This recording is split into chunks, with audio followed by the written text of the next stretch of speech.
Dizem que há segredos que vivem nas sombras, histórias sussurradas à meia-noite, onde a verdade se mistura com o medo e a fé. No coração de Camarões, entre os povos Douala, Bekosse e Bakweri, existe uma lenda tão poderosa que ainda hoje gera calafrios.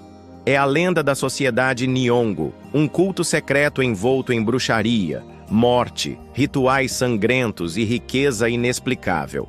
Uma sociedade que, segundo a tradição, transforma pessoas comuns em senhores da fortuna, mas a um preço que ninguém em sã consciência estaria disposto a pagar. Os anciãos contam que Nyongo não é apenas uma palavra, mas uma sentença. Quando alguém de repente fica rico, constrói mansões enormes, compra carros luxuosos ou mostra uma ascensão inexplicável, as pessoas não perguntam sobre talento ou trabalho. A primeira suspeita cai sobre Nyongo.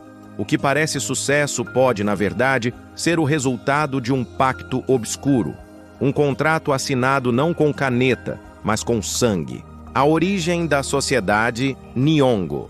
Acredita-se que a sociedade Nyongo tenha surgido há séculos, quando tribos da região costeira de Camarões viviam sob intensas disputas comerciais e espirituais. Os povos Douala, conhecidos como navegadores e comerciantes, estavam sempre em contato com reinos vizinhos, e o desejo por poder e influência crescia em paralelo ao medo da feitiçaria. É nesse ambiente que surgem rumores de um grupo secreto que oferecia a seus membros prosperidade sobrenatural, em troca de algo maior do que ouro ou marfim, a vida de outros. A versão mais repetida diz que quem entra para Nyongo nunca realmente morre. Quando alguém desse círculo é dado como morto, o corpo que a família chora e enterra não é mais do que uma ilusão. A verdadeira pessoa estaria viva, mas em um mundo paralelo, escravizada espiritualmente, trabalhando para enriquecer os vivos que continuam ligados à sociedade. Imagine cemitérios vazios, funerais de fantasmas, onde o defunto é apenas um disfarce para algo muito mais sinistro.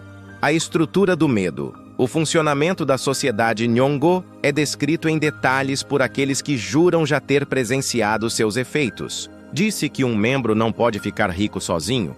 Para alimentar a própria fortuna, ele precisa entregar sacrifícios humanos, parentes, amigos, vizinhos. Cada morte suspeita em uma comunidade pode então ser associada a um pacto. Um avô que morre de repente, um jovem saudável que cai morto sem explicação, uma criança que desaparece, tudo pode ser interpretado como pagamento de dívidas Nyongo, e o mais perturbador é o destino desses mortos. Segundo a lenda, as vítimas não desaparecem simplesmente. Elas passam a existir em uma aldeia invisível, escravas espirituais, obrigadas a trabalhar incansavelmente em plantações e mercados sobrenaturais. A riqueza do membro da sociedade vem, portanto, do trabalho forçado dos mortos-vivos, os rituais. Muito pouco se sabe sobre os rituais da Nyongo, mas o que circula nos relatos é suficiente para congelar o sangue. Para ser aceito, o iniciado deve passar por cerimônias noturnas, onde o corpo é ungido com óleos especiais e marcas são feitas na pele. Em alguns casos, há relatos de banhos em sangue humano. O juramento é feito diante de entidades espirituais, e dali em diante não há volta. Outro detalhe repetido em várias versões é que os membros da sociedade precisam evitar o consumo de óleo de palma vermelho, um alimento comum na culinária da região. Acredita-se que esse óleo poderia expor ou anular parte dos feitiços Nyongo. Assim, em muitos vilarejos, quando alguém recusa repetidamente comida preparada com óleo de palma, já se acende a suspeita. Riqueza e medo. O impacto cultural dessa crença foi enorme. Em várias aldeias, pessoas bem-sucedidas evitavam exibir sinais de riqueza por medo de serem acusadas de pertencer a Nyongo. Era comum ouvir frases como: "Ele está rico demais para ser apenas sorte", ou "Ela não poderia ter conseguido isso sem Nyongo". Essa mentalidade criou uma teia de desconfiança, onde sucesso e perigo caminham lado a lado. E esse medo não morreu no passado. Até hoje, em algumas partes de Camarões, quando um empresário enriquece rapidamente, quando alguém constrói mansões gigantescas ou ostenta carros de luxo, as vozes sussurram Nyong'o. Para muitos, essa sociedade nunca deixou de existir. Histórias de testemunhas, várias. Histórias correram ao longo das décadas. Uma delas fala de um homem em Douala que construiu uma enorme casa de 3 andares em apenas 2 anos. O povoado ficou impressionado, mas pouco tempo depois, mortes misteriosas começaram a acontecer entre os familiares dele. Um tio, uma prima, até o filho mais velho. Todos faleceram de formas estranhas, sem explicação médica convincente. A comunidade não teve dúvidas. Ele estava ligado a Nyong'o. E o mais assustador, após o último enterro, pessoas juraram ter visto os mortos trabalhando em uma plantação invisível nos arredores do vilarejo, à noite, como sombras movimentando enxadas. Outra história fala de uma mulher que herdou uma loja pequena e, em menos de 1 ano, transformou-a em um império comercial. Quando perguntada sobre sua sorte, dizia apenas, é bênção. Mas certo dia, uma criança da aldeia desapareceu.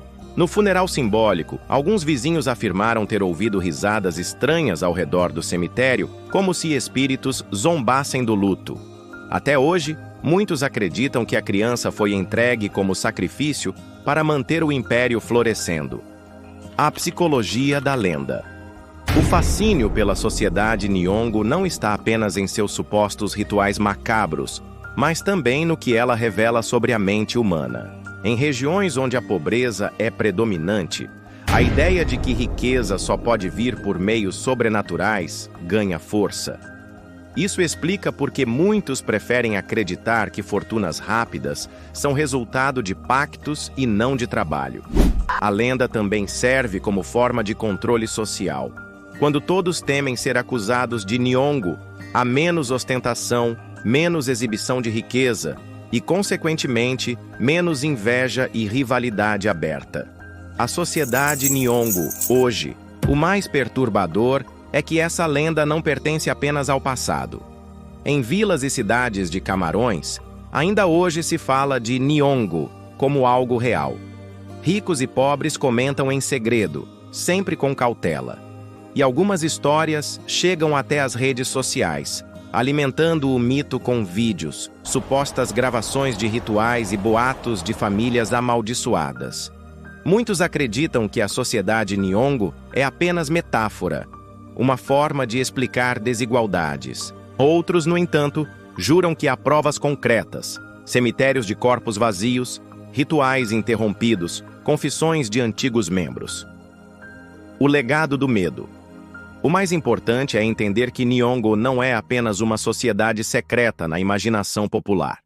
É um reflexo da eterna luta entre o desejo de riqueza e o medo da perdição espiritual. Representa a fronteira entre ambição e sacrifício, onde o preço do sucesso pode ser a própria alma.